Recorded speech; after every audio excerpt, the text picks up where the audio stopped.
काशीपुर गांव में मोहनलाल नाम का एक बूढ़ा आदमी रहता था।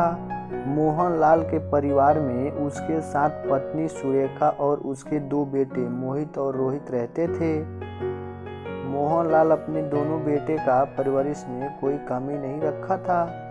मोहनलाल के दोनों बेटे शादी के लायक हो गए थे। एक दिन मोहनलाल अपने दोनों बेटों को पास बुलाया। देखो बेटे, मैं अपना सारा कमाया हुआ धन तुम दोनों भाइयों के पढ़ाई में लगा दिया हूँ। मेरी मानो तो तुम दोनों भाई आपस में मिलकर रहना, कभी एक दूसरे से झगड़ा नहीं करना और घर अच्छे से चलाना। मोहनलाल का बड़ा बेटा मोहित बोला, पिताजी मैं यहाँ गांव में रहकर खेत में हाथ बटाकर आप और माँ की देखभाल करना चाहता हूँ। मोहनलाल अपने छोटे बेटे रोहित से बोले, बेटा तुम क्या चाहते हो? पिताजी मैं शहर जाकर नौकरी करना चाहता हूँ और आपको ढेर सारा पैसा कमा कर देना चाहता हूँ। वहाँ बैठी मोहनलाल की पत्नी सुरेखा बोली, ये सब तो ठीक है, मैं भी अब बूढ़ी हो चुकी हूँ, कब तक चूल्हा जलाऊंगी? मुझे भी बहू चाहिए जो इस घर को चला सके। हाँ भगवान, बहू लाएंगे, पर इतनी जल्दी बहू लाए कहाँ से? आपको इतनी भी समझ नहीं है।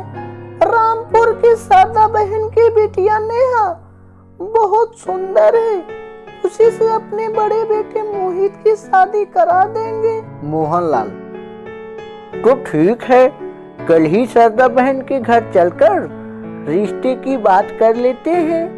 अगले दिन मोहनलाल अपने सारे परिवार के साथ शारदा बहन के घर जाकर सब नेहा और मोहित की रिश्ते की बात करने लगे। मोहित को नेहा बहुत अच्छी लगी। ओ मोहित बेटे, तुम्हें नेहा कैसी लगी? माँ मुझे क्या बोलना, आप और पिताजी जो ठीक समझे। और फिर अगले ही हफ्ते मोहित और नेहा की शादी हो जाता है। मोहित अपनी पत्नी नेहा को घर लाया। सुरेखा अपनी बहू नेहा को घर का काम अच्छे से समझाती है और फिर नेहा घर को अच्छी से संभाल लेती है। अगले दिन रोहित, पिताजी मुझे भी अब शहर जाना चाहिए, भैया तो अब गांव में ही रहेंगे आप लोगों के साथ। ठीक है बेटा, जैसा तुम ठीक समझो।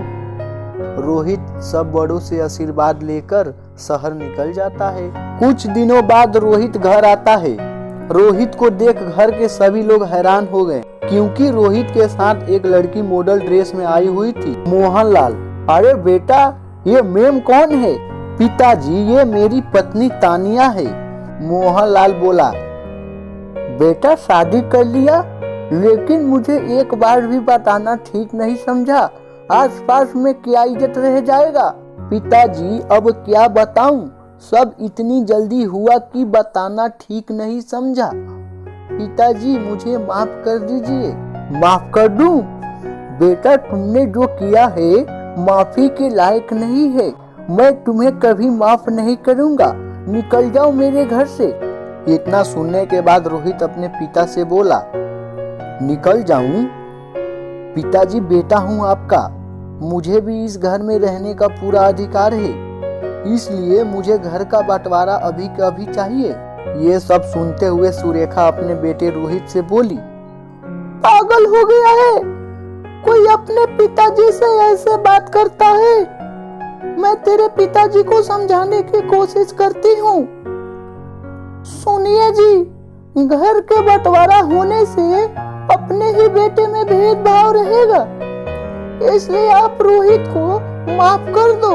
मोहनलाल अपनी पत्नी का कहना मानकर रोहित को माफ कर देता है और सब अच्छे से हंसी खुशी रहने लगते।